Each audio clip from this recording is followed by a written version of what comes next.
వాళ్ళు ఏం చేయబోతున్నారు అనేటువంటి విషయంలో గవర్నమెంట్కి చాలా క్లారిటీ ఉంది. వాళ్ళు ఎక్కడ వాళ్ళ స్టాండ్లో ఏమాత్రం వ్యాసిలేషన్ అన్నది లేదు. చాలా ముచ్చటగా కూడా ఉంది. వాళ్ళ మాట మీద నిలబెడుతున్నారు. ప్రో కార్పొరేట్ బడ్జెట్ ఏదైతే ప్రో కార్పొరేట్ పాలసీలను ఇంప్లిమెంట్ చేస్తామో పార్లమెంట్లో నెంబర్లు తగ్గినా కూడా మేము మా మాట కట్టుబడి ఉంటాము మా పందాకని చెప్పి వెళ్తున్నారు. ఇప్పుడు మనం ఏం చేయాలన్నది ఛాలెంజ్ అనేది డిసైడ్ చేసుకోవాల్సింది మనం మాత్రమే. చాలా విషయాలు పెద్దలందరూ చెప్పారు. It is nothing but a continuation of the failed neoliberal policies అని చెప్పి పేర్కొనవచ్చు బడ్జెట్. ఎందుకంటే ఒక ప్రో కార్పొరేట్ పందా తప్ప బడ్జెట్ లో చెప్పుకోవడానికి అనేటువంటిది ప్రత్యేకంగా ఏమీ లేదు. ఇండియన్ ఎకానమీ అంటే నేను ఇన్సూరెన్స్ గురించి 2 ముక్కలు చెప్పే ముందరనే జస్ట్ బ్రీఫ్ గా జనరల్ గా బడ్జెట్ గురించి అభిప్రాయం చెప్దాం అనుకున్నా. మీరు ఓవరాల్ గా చూస్తే కనుక ఇండియన్ ఎకానమీ అనేటువంటి చాలా భయంకరమైన పరిస్థితుల్లో ఉంది అన్నది మనందరికీ తెలిసిన విషయం. బడ్జెట్ కంటే ముందరే మనం సామాన్య ప్రజానీకం మిడిల్ క్లాస్ డిమాండ్ చేయడం వదిలేసి కార్పొరేట్లే ప్రజల చేతికి కొనుగోలు శక్తి ఇవ్వాలి, కొనుగోలు శక్తి తేవాలి అని చెప్పి కార్పొరేట్లు మాట్లాడడం మనం చూసాం. ఎకనామిక్ సర్వే వాస్తవ పరిస్థితుల్ని చాలా క్లియర్ గా వచ్చింది. ప్రజల చేతిలో పర్చేసింగ్ పవర్ లేదు, ఇది సంగతి అనేటువంటి విషయాలు. సో ఉన్న పరిస్థితుల్లో ప్రభుత్వం చేయవలసినటువంటి లాజికల్ కంక్లూజన్ ఎవరైనా ఎక్స్పెక్ట్ చేసేది ఏంటంటే ఎకానమీని రికవైవ్ చేయాలి అంటే కనుక పబ్లిక్ ఎక్స్పెండిచర్ అనేటువంటి దాన్ని పెంచాలి. పబ్లిక్ ఎక్స్పెండిచర్ ని పెంచి ప్రజల చేతికి నగదు అనేటువంటిది అందేలా చేస్తే అది మార్కెట్లోకి వచ్చి ఎకానమీ రివైవ్ అవుతుంది. సింపుల్, అంటే నాకు ఎకనామిక్స్ జీరో, నాకేం తెలియదు. Simple common sense point. కానీ గవర్నమెంట్ మాత్రం తన పంధా ప్రకారమే ప్రో కార్పొరేట్ బడ్జెట్ ఒక కాంట్రాక్షనరీ బడ్జెట్. టీడీపీ గ్రోత్ 6.3 నుంచి 6.9% దాకా 25-26 సంవత్సరంలో ఉంటుందని చెప్తున్నారు. చెప్పినప్పుడు బడ్జెట్ అవుట్లే కూడా దానికి తదనుగుణంగా ఉండాలి కదా కామన్ సెన్స్ ప్రకారం. కానీ బడ్జెట్ అవుట్లే మీరు చూసుకుంటే మాత్రం ఓన్లీ ఇంక్రీజ్ 5.5% ఆ ప్రాంతాల్లో మాత్రమే ఉంది. అంటే government is decided not to venture for any public spending అనేటువంటిది చాలా క్లియర్. ఒకటే పంథా ఏంటంటే మనకు చెప్తాం కదా, హార్స్ అండ్ స్పారో థియరీ కానీ ట్రికల్ డౌన్ థియరీ లాగా కార్పొరేట్లకి మరింత నిధులను సమకూరుస్తూ ప్రైవేట్ స్పెండింగ్ ని పెంచుతాం అనేటువంటి ఒక మిషన్. అది జరగదు.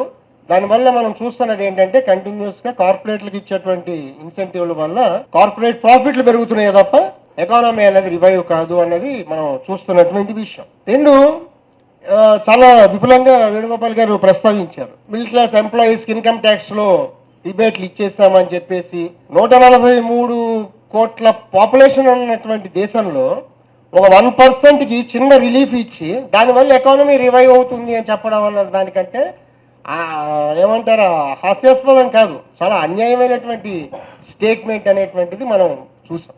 చాలా ఫిగర్స్ తో పాటు చెప్పారు కార్పొరేట్ ట్యాక్స్లు వగేరా గురించి. ఒకటే విషయంలో అర్థం చేసుకోవాల్సింది ఏంటంటే కార్పొరేట్ ట్యాక్స్ ని 19-20 సంవత్సరాల్లో 22% తగ్గించే ముందు వరకు కూడా కార్పొరేట్ ట్యాక్స్ కలెక్షన్ అనేటువంటిది ఇండివిజువల్ ఇన్కమ్ ట్యాక్స్ కలెక్షన్స్ దీనికంటే కూడా పర్సంటేజ్ ఎక్కువ ఉండేది. ఆ తర్వాత ఇండివిజువల్ ఇన్కమ్ ట్యాక్స్ రిసీప్ట్స్ లో చూసుకుంటే కనుక ఇన్కమ్ ట్యాక్స్ కలెక్షన్ అనేది ఎక్కువ, కార్పొరేట్ తక్కువ అన్నది ఒక స్టాండర్డ్ నార్మ్ అయిపోయింది.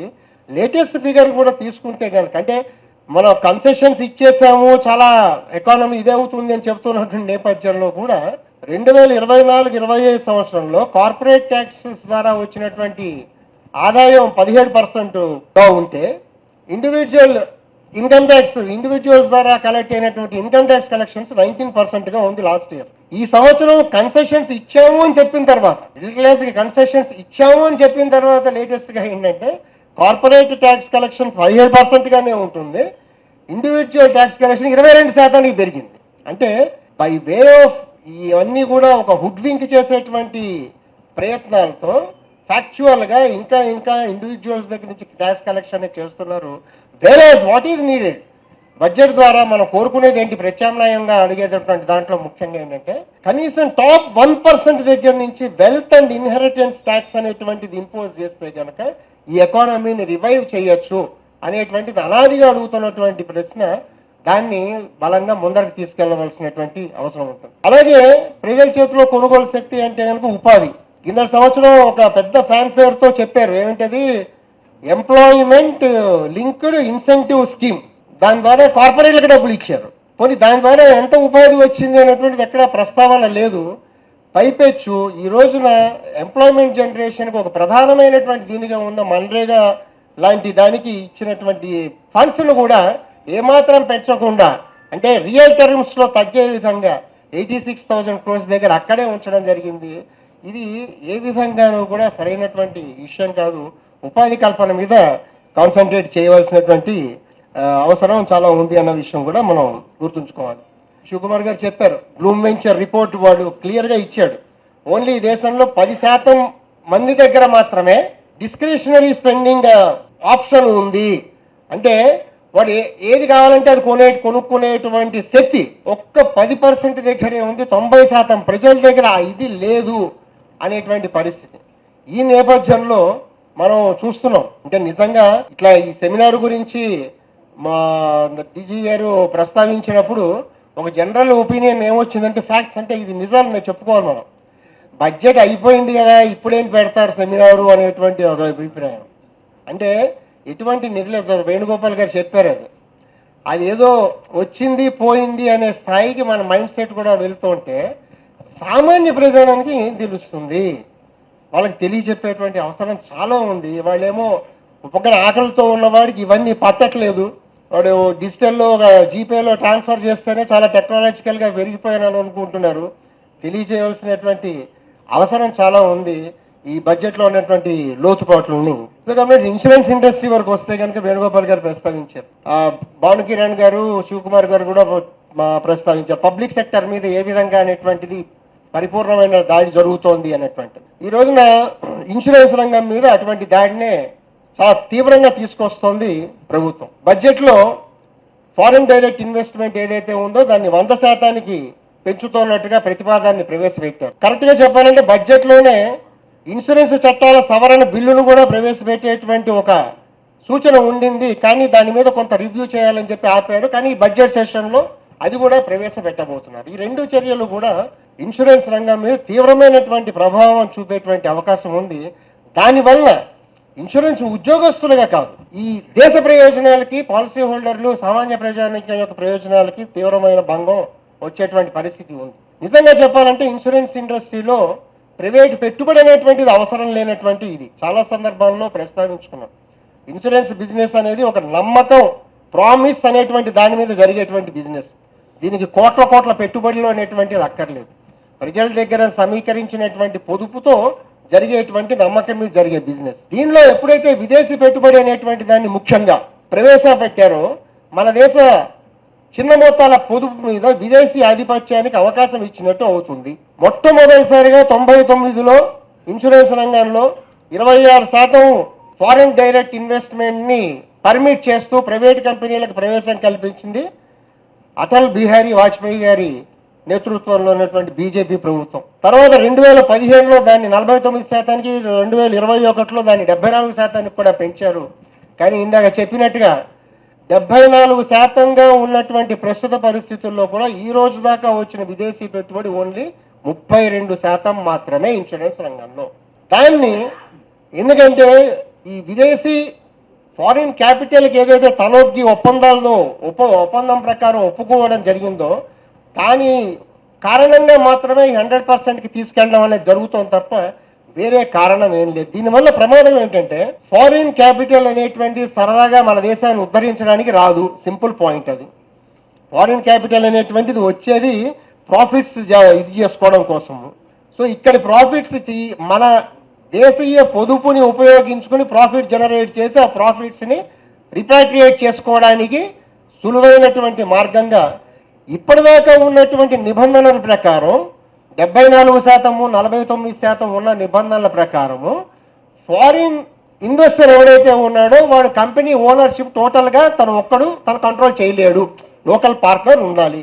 ఇప్పుడు ఏం వెసులుబాటు కల్పిస్తున్నారంటే డైరెక్ట్గా ఇండియన్ పార్ట్నర్ అవసరం లేకుండా వాడే కంపెనీ నిర్వహించి వాడు ప్రాఫిట్లు సంపాదించుకొని తీసుకెళ్లే అవకాశం కల్పిస్తున్నారు. ఇది చాలా అన్యాయమైనటువంటి చర్య. ఇది కాకుండా కూడా ఇన్సూరెన్స్ చట్టాల సవరణ అన్న పేరుతో ఇప్పుడు మనందరికీ ఒక ఊతపదం అలవాటు అయిపోయింది కదా, వికసిత భారత్ 2047. 2047 కల్లా ప్రతి ఒక్క పౌరుడి దగ్గర జేబులో ఇన్సూరెన్స్ పాలసీ ఉండాలి అని మోడీ గారికి కల వచ్చింది. ఆ కళను సాకారం చేసేటువంటి ప్రయత్నంలో ఇన్సూరెన్స్ చట్టాలని సవరించి దాదాపుగా ఒక 2000 ఇన్సూరెన్స్ కంపెనీలని మార్కెట్లోకి తేవాలనేటువంటి ప్రయత్నాలు జరుగుతున్నాయి. మినిమం క్యాపిటల్ ఏదైతే అవసరం ఉందో, ఈ రోజున ఇన్సూరెన్స్ కంపెనీ పెట్టాలంటే మినిమం క్యాపిటల్ రిక్వైర్మెంట్ ఏదైతే ఉందో 100 కోట్లని, దానిని డ్రాస్టిక్గా 50 లేదంటే ఇంకా కూడా తగ్గించి ఎక్కువ ప్రైవేట్ ప్లేయర్స్ని ప్రవేశం కల్పించడం ద్వారా ఇన్సూరెన్స్ పెనిట్రేషన్ పెరగాలి, ప్రతి ఒక్కరికి ఇన్సూరెన్స్ అందాలి అనేటువంటిది ఒక సాకు కింద చూపించి ఈ రోజున ప్రైవేట్ పెట్టుబడికి దారాలు తెరుస్తున్నారు. నేను ఇందాకే చెప్పాను, ఇన్సూరెన్స్ అన్నది నమ్మకంతో కూడేటువంటి బిజినెస్. ఇది సర్వీస్ మోటివ్తో ఉన్నంత కాలము, ఒక ప్రభుత్వ ఆధీన్యంలో ఉన్నంత కాలమే దాన్ని గ్యారంటీ చేయగలం. కానీ ఎప్పుడైతే లాభార్జన అనేటువంటిది కాన్సెప్ట్ వచ్చిందో ఇది తప్పకుండా అన్ని దోపిడీకి దారి తీస్తుంది, ప్రజల్ని మోసం చేసేటువంటి పరిస్థితులు వస్తాయి. ఈ రోజున పనిచేస్తున్న ప్రైవేట్ ఇన్సూరెన్స్ కంపెనీల చాలా వ్యవహారాలు కూడా రోజు పేపర్లలో చూస్తే అందరికీ అర్థమవుతుంది. సో కాబట్టి ఈ రోజున అన్యాయంగా ఇటువంటి చర్యలకు కూడా పూనుకుంటోంది ప్రభుత్వం. వేరే మేము ఇన్సూరెన్స్ అందరికీ అందాలి, ఇన్సూరెన్స్కి ఇంకా ఇన్సెంటివ్ రావాలి అంటే కనుక బడ్జెట్లో మీరు ఏదైతే ఇన్కమ్ ట్యాక్స్లో రిలీఫ్స్లో ఇన్సూరెన్స్ ప్రీమియంకి స్పెషల్గా ఒక 1,00,000 రూపాయల దాకా మీరు రాయితీని ఇస్తే కనుక ప్రజల్లో అది చాలా తొందరగా ఇన్సెంటివ్ ముందరికి వెళ్తుంది, ఇన్సూరెన్స్ బిజినెస్ పెరుగుతుంది, తద్వారా ప్రభుత్వానికి కూడా ఫండ్స్ ఎక్కువ వస్తాయని ఏనాడు నుంచో చెప్తున్నాము. దాని పరిచయం పెట్టి పక్కన పెడుతుంది ప్రభుత్వం. దానిని ఇంప్లిమెంట్ చేయాలనేటువంటిది మేము మా డిమాండ్ కింద దాన్ని ప్లేస్ చేస్తున్నాం. అలాగే అత్యంత అన్యాయంగా ఇన్సూరెన్స్ ప్రీమియం మీద జిఎస్టీ విధించడం అనేటువంటిది భయంకరమైనటువంటి ఇది లేదు. నా లైఫ్ను నేను ఇన్సూర్ చేసుకుంటుంటే ఆ ప్రీమియం మీద జిఎస్టీ 18% అనేటువంటిది వసూలు చేస్తుంది ప్రభుత్వం. దీనికి ఇన్సూరెన్స్ ఉద్యోగులుగా చాలా కాలంగా ఫైట్ చేస్తున్నాం. గత సంవత్సరం ఒక అద్భుతమైనటువంటి క్యాంపెయిన్ అనేటువంటిది నిర్వహించడం మేము జరిగింది. టు వాట్ ఎక్స్టెంట్ అంటే బహుశా మొట్టమొదటిసారిగా ఎలక్షన్స్ అయిన తర్వాత కూడా మొత్తం ప్రతిపక్షం అంతా కూడా ఏకతాటిన ఒక్కటిగా వచ్చి కంప్లీట్గా ఇండియా కూటమి మొత్తం ప్రతిపక్షం పార్లమెంటు ముందర ఒక ధర్నా కూడా చేసే ఈ జిఎస్టీని తీసేయమని ఇన్సూరెన్స్ ప్రీమియం మీద అంతటి ఇంపాక్ట్ ఉన్నటువంటి క్యాంపెయిన్ అనేది నిర్వహించడం జరిగింది. దాంట్లో నితిన్ గడ్కరీ లాంటి వాళ్ళు ఇంకా మిగతా బీజేపీ తాలూకు ఎంపీలు మినిస్టర్స్ కూడా ఫైనాన్స్ మినిస్టర్కి ఈ ఇన్సూరెన్స్ ప్రీమియం మీద జిఎస్టీని రీకన్సిడర్ చేసి తగ్గించమని చెప్పడం జరిగింది. మేము చాలా హోపింగ్ అగైన్స్ ది హోప్ అన్నట్టుగా బడ్జెట్ ద్వారా అటువంటి ప్రతిపాదన ఏదైనా వస్తుందేమో, సో దట్ సామాన్య ప్రజానీకానికి రిలీఫ్ కలుగుతుంది, ఇన్సూరెన్స్ బిజినెస్కి మంచి ఊతం వస్తుంది అని. కానీ టోటల్గా దాన్ని నెగ్లెక్ట్ చేసి దాన్ని రకరకాలుగా ఆ జిఎస్టీ కౌన్సిల్ అని గ్రూప్ ఆఫ్ మినిస్టర్స్ అని తిప్పుతూ చేయడం తాత్సారం జరుగుతుంది తప్ప దాని గురించి కూడా ఏ విధమైనటువంటి ప్రతిపాదన బడ్జెట్ ద్వారా రాలేదు. సో ప్రభుత్వ రంగాన్ని, ఇన్సూరెన్స్ రంగాన్ని, బ్యాంకింగ్ రంగాన్ని, అటు ఫార్మాసిటికల్ రంగాన్ని, ప్రతిదాన్ని కూడా ప్రభుత్వ రంగాన్ని పూర్తిగా నిర్వీర్యం చేసేటువంటి ఒక పాలసీతోనే వెళ్తున్నటువంటి పరిస్థితి మనం చూస్తున్నాము. దీన్ని ఎదిరించవలసినటువంటి అవసరం ఉంది. ఇటువంటి ప్రైవేటీకరణ విధానాలను కూడా వినాలని చెప్పేసి గట్టిగా డిమాండ్ చేసేటువంటి అవసరం ఉంది. ముఖ్యంగా ఈ రోజున మనం చర్చించుకున్నటువంటి అంశాలన్నీ కూడా పట్నం తీసుకున్నటువంటి చొరవ చాలా గొప్ప చొరవ ఇది.